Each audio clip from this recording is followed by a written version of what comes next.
हिंदू पंचांग को प्राप्त करने के लिए हमारे चैनल को सब्सक्राइब करें, बेल आइकन प्रेस करें और लाइक और कमेंट करना बिल्कुल ना।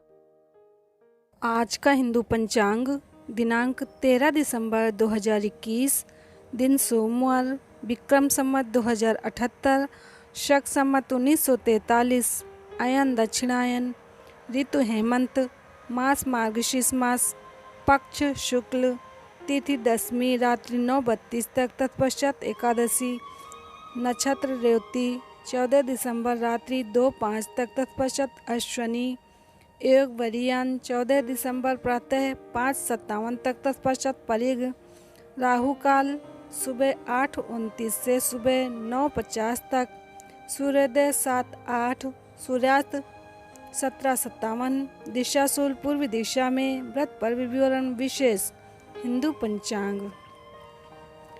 एकादशी के दिन करने योग्य 13 दिसंबर 2021 सोमवार को रात्रि 9:33 से 14 दिसंबर रात्रि 11:35 तक एकादशी है।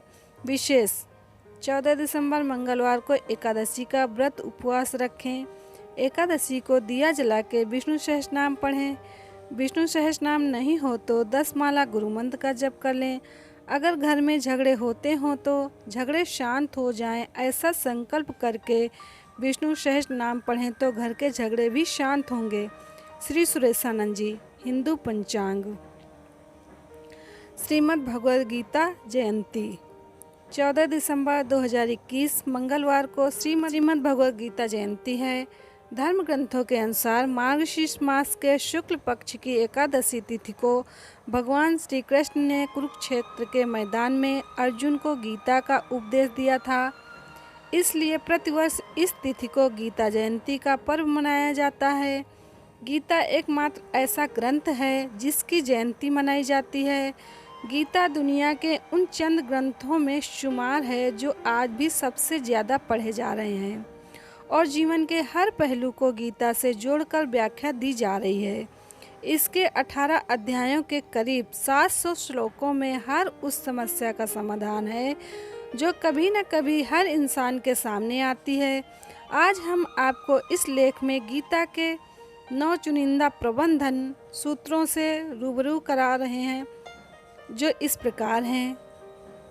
भगवान श्री कृष्ण अर्जुन से कहते हैं कि हे अर्जुन, कर्म करने में तेरा अधिकार है, उसके फलों के विषय में मत सोच। इसलिए तू कर्मों के फल का हेतु मत हो और कर्म न करने के विषय में भी तू आग्रह न कर। मैनेजमेंट सूत्र। भगवान श्री कृष्ण इस श्लोक के माध्यम से अर्जुन से कहना चाहते हैं कि मनुष्य को बिना फल की इच्छा से अपने कर्तव्यों का पालन पूरी निष्ठा व ईमानदारी से करना चाहिए। यदि कर्म करते समय फल की इच्छा मन में होगी तो आप पूर्ण निष्ठा से साथ वह कर्म नहीं कर पाओगे। निष्काम कर्म ही सर्वश्रेष्ठ परिणाम देता है। इसलिए बिना किसी फल की इच्छा से मन लगाकर अपना काम करते रहो।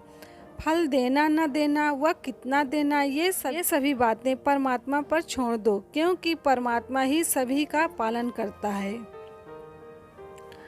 हे धनंजय, कर्म न करने का आग्रह त्याग कर यश अपयश के विषय में समबुद्धि होकर योग युक्त होकर कर्म कर, क्योंकि समाप्त को ही योग कहते हैं। मैनेजमेंट सूत्र। धर्म का अर्थ होता है कर्तव्य। धर्म के नाम पर हम अक्सर सिर्फ कर्मकांड, पूजा पाठ, तीर्थ मंदिरों तक सीमित रह जाते हैं। हमारे ग्रंथों ने कर्तव्य को ही धर्म कहा है। भगवान कहते हैं कि अपने कर्तव्य को पूरा करने में कभी यश अपयश और हानि लाभ का विचार नहीं करना चाहिए। बुद्धि को सिर्फ अपने कर्तव्य यानी धर्म पर टिका कर काम करना चाहिए। इससे परिणाम बेहतर मिलेंगे और मन में शांति का वास होगा। मन में शांति होगी तो परमात्मा से आपका योग आसानी से होगा। आज का युवा अपने कर्तव्यों में फायदे और नुकसान का नाप तोल पहले करता है, फिर उस कर्तव्य को पूरा करने के बारे में सोचता है। उस काम से तात्कालिक नुकसान देखने पर कई बार उसे टाल देते हैं और बाद में उससे ज़्यादा हानि उठाते हैं। योग रहित पुरुष में निश्चय करने की बुद्धि नहीं होती और उसके मन में भावना भी नहीं होती। ऐसे भावना रहित पुरुष को शांति नहीं मिलती और जिसे शांति नहीं उसे सुख कहाँ से मिलेगा। मैनेजमेंट सूत्र। हर मनुष्य की इच्छा होती है कि उसे सुख प्राप्त हो, इसके लिए वो भटकता रहता है, लेकिन सुख का मूल तो उसके अपने मन में स्थित होता है। जिस मनुष्य का मन इंद्रियों यानी धन, वासना, आलस्य आदि में लिप्त है, उसके मन में भावना आत्मज्ञान नहीं होती, और जिस मनुष्य के मन में भावना नहीं होती उसे किसी भी प्रकार से शांति नहीं मिलती, और जिसके मन में शांति न हो उसे सुख कहाँ से प्राप्त होगा। अतः सुख प्राप्त करने के लिए मन पर नियंत्रण होना बहुत आवश्यक है। शेष कल। हिंदू पंचांग संपादक अंजनी नीलेश ठक्कर। हिंदू पंचांग प्रकाशित स्थल सूरत शहर गुजरात। हिंदू पंचांग को प्राप्त करने के लिए हमारे चैनल को सब्सक्राइब करें, बेल आइकन प्रेस करें और लाइक और कमेंट करना